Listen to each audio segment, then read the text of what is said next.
कोठावा ऊपर पापा मोरवा बोले मोरवा बोलिया सोहावन लागे मोरवा बोलिया सोहावन लागे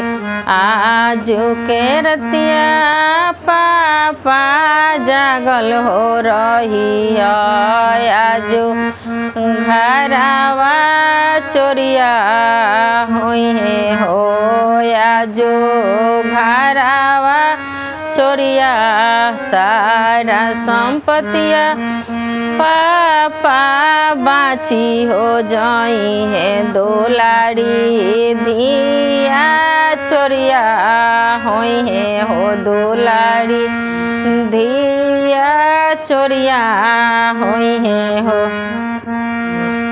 धिया चोरिया हुई है हो दुलारी